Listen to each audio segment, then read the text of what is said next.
Hello बच्चों, let's read the question. Question says if limit x tends to 0, x cube upon root a plus x into bx minus sin x equals to 1, comma a greater than 0, then a plus b is equals to first option 36, second option 37, third option 38 and fourth option 40. इस question को करने के लिए हम इस question का की concept समझते हैं.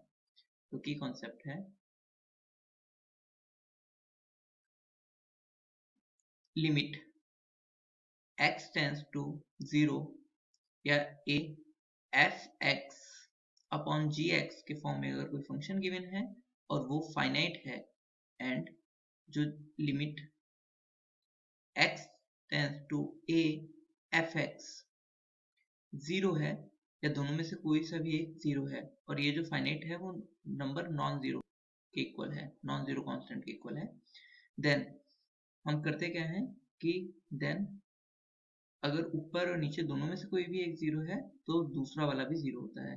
तो limit x tends to a gx equals to 0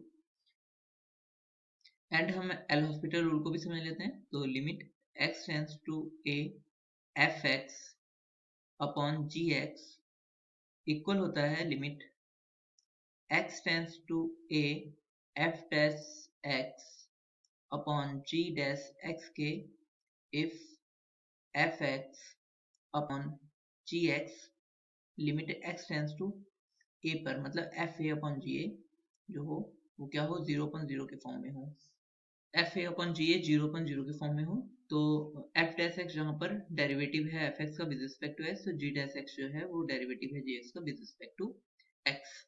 now हम इस क्वेश्चन को स्टार्ट करते हैं. तो हमारे क्वेश्चन में हमें क्वेश्चन गिवन है तो हम लिख लेते हैं limit x tends to 0 x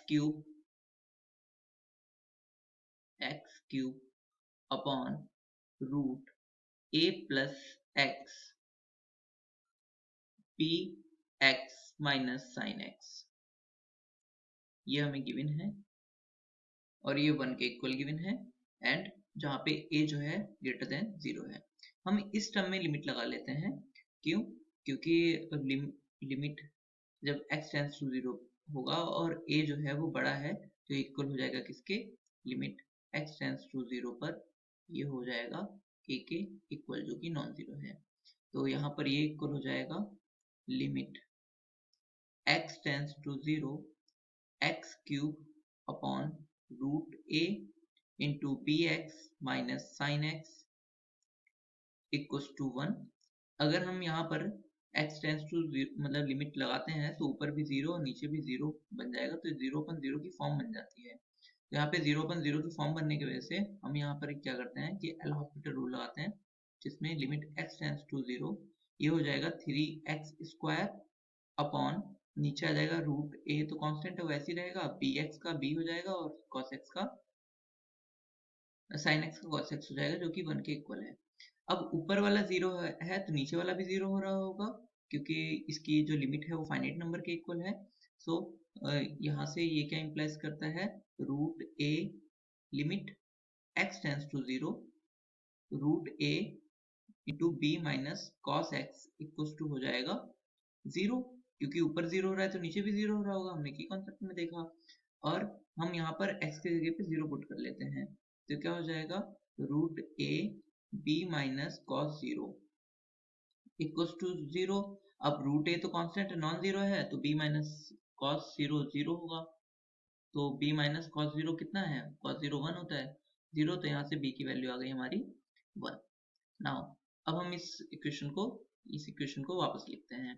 तो ये हमारी इक्वेशन हो जाती है limit x tends to 0 3x² upon root a into 1 minus b की वैल्यू हमने पुट कर ली है cos x इक्वल्स टू 1. अब नाउ हम जानते हैं cos 2x क्या होता है, cos 2x होता है 1 माइनस 2 साइन स्क्वायर x.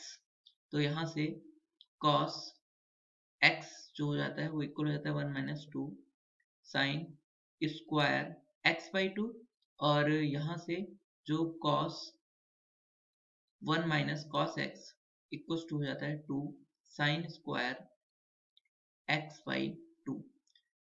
तो यहाँ पर हम इसकी वैल्यू पुट कर देते हैं। तो ऐसा करने पर क्या होगा कि ये जो लिमिट है हमारी ये चेंज हो जाएगी। Limit x tends to 0 3x square upon root a, ये हो जाएगा into 2 sine square x by 2 equals to 1। और यहाँ पर जो एक्स स्क्वायर है वो हम अपॉन में ले आते हैं। तो ये हो जाएगा limit x tends to 0 3 upon 2 root a, और यहाँ पर sine x by 2 upon x by 2। यहाँ पर हमने 2 एक्स स्क्वायर था तो इसको हम होल स्क्वायर के फॉर्म में लिख लेते हैं। और ये जो अपॉन में 2 लिखा हुआ है बाई 2 करके, वो यहाँ पर ये वाला, इसमें हम 2 से मल्टीप्लाई और डिवाइड कर रहे हैं इसमें। तो यहाँ पर हम क्या करते हैं, यहाँ 1/2 से मल्टी के स्क्वायर से मल्टीप्लाई कर लेते हैं, और एक्स स्क्वायर तो हमारा ऊपर था तो हम नीचे ही ले आए। डन। तो हम जानते हैं क्योंकि लिमिट x टेंड्स टू 0 पे साइन ax अपॉन ax क्या होता है, 1 होता है। तो यहाँ पर इसकी वैल्यू क्या हो जाएगी, हम यहाँ पे लिमिट पुट कर देते हैं। तो ये हो जाएगा हमारा, और ये पूरा जो टर्म है वो इक्वल 1 है, 1 के इक्वल है। तो इस तरफ हम लिमिट पुट करते हैं तो ये हो जाएगा 3 अपॉन 2 रूट a, और इसकी वैल्यू 1 हो गई, और इंटू 1/4, और इक्वल्स टू ये हो जाएगा 1। यहाँ से ये कटा 2 टाइम्स और 2 ऊपर गया 6 upon root a equals to 1। तो रूट a इक्वल्स टू आ गया 6, और दोनों तरफ स्क्वायर करने पर a इक्वल्स टू कितना आ जाएगा 36।